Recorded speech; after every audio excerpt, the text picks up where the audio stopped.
I raised my sister from the time she was 8 years old until she passed away from primary liver cancer at 15.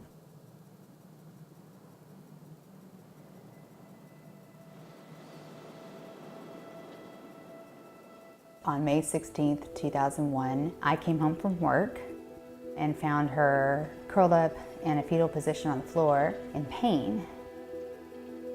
And she just kept clutching her right side and saying she couldn't breathe. And the day before, she had been absolutely fine. We went to see her pediatrician. He pressed her abdomen and lifted up her shirt a little and saw that her abdomen was distended. And he asked how long her stomach had looked that way. And she said just a few days, but she had not felt any pain until that day. And he became very concerned and he said, I want you to go to ER, you need a test. And this whole time she was in incredible pain. She goes to get the CAT scan, and as she's being wheeled in, and she had a very dry, witty sense of humor, and she said, hey sissy, watch it be cancer. And I laughed and I said, bite your tongue. And then an ER doctor comes in, and I'll never forget because he didn't look at her and he wouldn't say her name. And he just looked at me and he said, she has tumors in her liver and lungs, and we're not equipped to handle this situation. I've ordered an ambulance for you to go to Children's Hospital, and I'm sorry. And he walked out. So in 6 hours, our lives were turned completely upside down, just like that, 6 hours. We both burst into tears. And then she said, I was just joking. I said, what are you talking about? She said, I was just joking when I said, watch it be cancer. And so I started laughing. That night, we were at Children's Hospital, Los Angeles. They did a biopsy. The doctor came out of the biopsy and said that she had primary liver cancer. She had chronic hepatitis B and hepatitis C, which they determined she got during childbirth. A week later, she had her first round of chemo. She had blue hair at the time. Blue was her favorite color. So she cut off all her hair beforehand and cut it into 4 mohawks, which she called her quad hawk. She took a turn for the worse right at the very, very, very end, very suddenly. And I was having to make an incredibly hard decision at 4 o'clock in the morning. No sleep. In my mind, I had to go back to what Adrienne wanted, what I intuitively knew she would want. And I knew she was not ready to go, and certainly not in the hospital. And so I got her home, and she passed away at home, in her bed, peacefully, not in pain, 2.5 days later, on October 9th in the evening, just surrounded by people who loved her. From the time she felt pain, which was May 16th, until the day she passed away, which was October 9th, she was sick 147 days. So it was very, very, very fast. Good morning. How euphemisms help us deal with death. Now I want to start with a quick exercise. I want everyone to raise one hand. No, seriously, raise one hand. There we go. You have to do what I tell you to do. I'm up here. And when I say a statement that's true for you, you're going to put your hand down. And I'm playing too. Someone I loved died from cancer. Someone I loved died. Keep looking around the room. I know someone who died from cancer. I know someone who died. You see, we all have something in common. We are all going to die. We all have death in common, but we don't want to talk about it, including me. My sister was more than my sister. She was my child and best friend. Adrienne's father died before she was born. She was visiting me for her Christmas vacation, but it turned into a permanent stay when our mother decided she didn't want to be a mother anymore. I was 22 years old when I became my sister's guardian.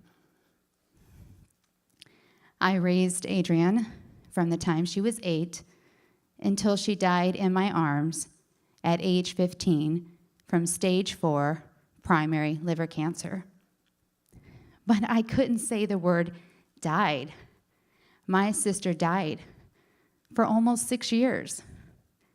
I lived on euphemisms.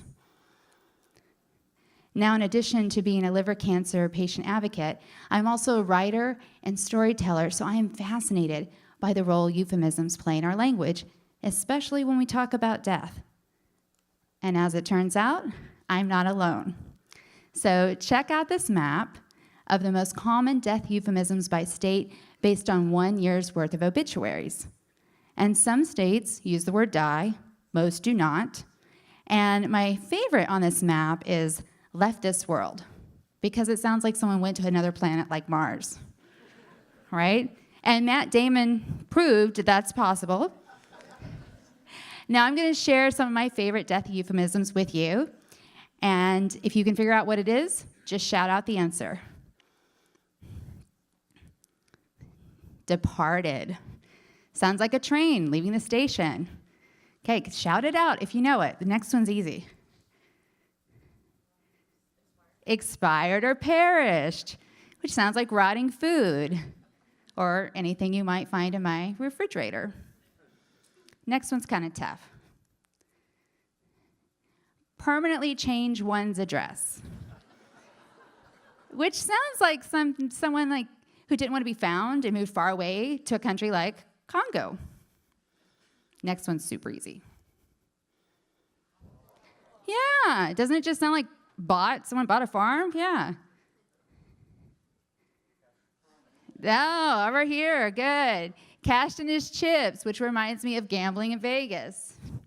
And my all-time favorite, pushing up daisies. You guys are good. So not only do people who are grieving the death of a loved one use euphemisms, but also the people watching them grieve do too. And some words are unnecessary and painful. Euphemisms you should never say to any parent whose child has died. She's in a better place. She's no longer in pain. She's with the Lord. She's in heaven. God only gives you what you can handle. These words will most likely not make a grieving parent feel better, because while death itself is natural, it is unnatural for a parent to outlive a child. It's not the way things are supposed to happen. I recommend what you say to anyone grieving the death of a loved one is, "I'm sorry for your loss," because a part of their heart is gone. It is never coming back, and there's nothing you can do. And if they're a hugger, give them a hug. Euphemisms serve a purpose.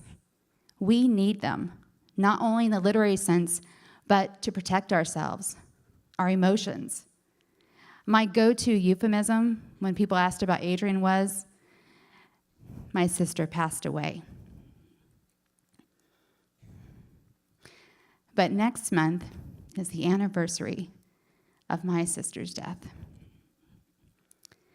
Adrienne died on October 9th, 2001, in her bed, surrounded by people who loved her. Her last words were, "I love you, Sissy." I have 4 requests of you, and I have to do this really fast because I'm over time. This talk was a starting point. I chose this topic because I wish Adrienne and I had talked about death. She was dying, and she kept doing her schoolwork. She didn't tell me. She wanted to protect me. So number 1, please have the death conversation before you get sick. Number 2, if you see me around here, come tell me your favorite euphemism for death. Number 3, I'm a great hugger, so if you need a hug, let me know. And number 4, I have a very special gift for you. If you want to learn more about my amazing sister and our story, text the word MEDX 2017 to the number 44222. That's all one word. MEDX 2017 to the number 44222. Thank you.